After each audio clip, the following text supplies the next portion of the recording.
Okay, here we go.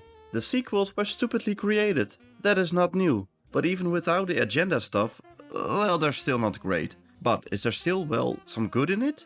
Even if you try to ignore some decisions, well, a lot of decisions, can we shed a new light on the movies we're already trying to forget? Or are these movies absolutely irredeemable? Well, let's find out. We're going to discuss 6 good things in the sequel trilogy. Oh boy. Number 1. VFX in The Last Jedi. Movies these days, well, they tend to look kind of soulless. I mostly get nauseous from the ridiculously intense colors. This is especially visible in The Rise of Skywalker, but The Last Jedi had a nice tone of realism actually. A lot of contrast and well detailed shots that were simply pleasant to look at. Check out this explosion. It lasts what, a second? But even in the behind the scenes footage, they talk about how they kept wanting to add more detail, which showed that the VFX artists had enough time to fine tuning everything. Think about the Star Destroyer interiors, which look dark and not grossly blue like in The Force Awakens and The Rise of Skywalker every time again. Those colors were as great as Admiral Holdo's pink hair, which is my favorite Star Wars character. Number 2. The performance of Mark Hamill. Okay, maybe not everything, but you've got to admit though that Hamill brought his A-game in this film.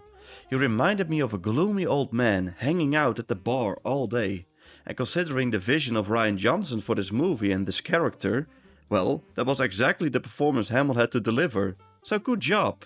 How much percent do you think that green milk contains? Number 3. The chemistry between Finn and Poe in The Force Awakens. This scene reminded me of something else. But hey, if we're going to steal, do it well. And in this case, they did it well. The escape scene in the TIE fighter was very smooth, with 2 clearly different priorities. One wanted to flee, and the other wanted to fight. 2 reactions that are entirely logical in war, and because of the motivations that led them both to the same situation, you saw a friendship developing that was really cool. The fact that Finn was a stormtrooper and Poe a resistance hero made it even better. But unfortunately, they didn't do anything more with it. Oh well. I need to stay positive, stay positive. But let's face it, Han Solo was probably a terrible father. I picture him letting his 3-year-old son fly the Millennium Falcon while he is drunk in a cantina with 20 plus missed calls from his wife. But their awkward reunion together was pretty heartwarming actually. And Leia saying, Same jacket. refers to the fact that he hasn't changed a bit. Pretty much exactly how I imagined him. If you're making a sequel, it's a good idea to turn the characters' previous victories into new obstacles. Their marriage has fallen apart, and in the end, that sets up new plot lines without completely ruining their characters. Well, at least compared to other cases. Number 5. John Williams. I barely need to explain this one. John Williams is a genius, and he proves it time and time again. Say what you want about Rey, her theme is a masterpiece. It contains elements of mystery, adventure, longing and modesty, traits that really should have been the foundation of her character. Pretty much every soundtrack in the sequels is amazing.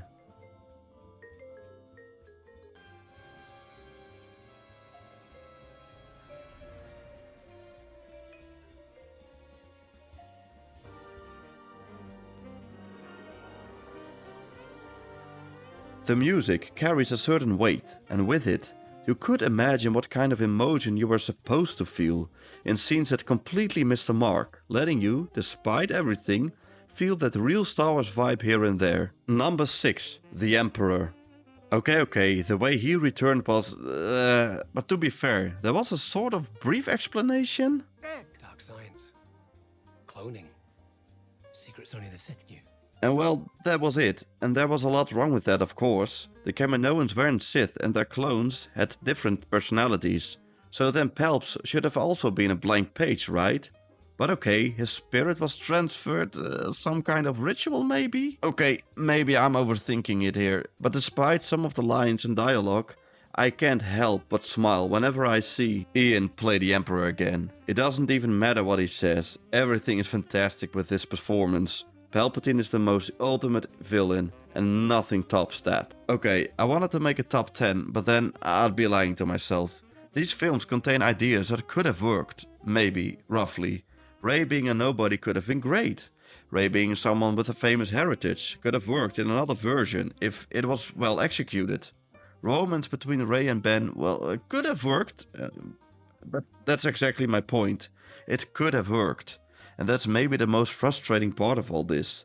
I have to admit that when I first saw The Force Awakens, I mentally checked out the moment I realized it would become a new Hope. Well, I realized these films wouldn't be worthy successors, but more of a Disney interpretation. It didn't hit me as hard as it did others, because in my mind I couldn't even consider these films canon. It felt more like watching your average Hollywood blockbuster with a Star Wars skin slapped on top, which unfortunately says something about what the industry as a whole has become. A group of addicted actors with massive personality issues. But now it's a group of addicted actors with massive personality issues and bad movies. Star Wars now lives on through us fans, and that's where it will always remain. So, yeah, I'm done.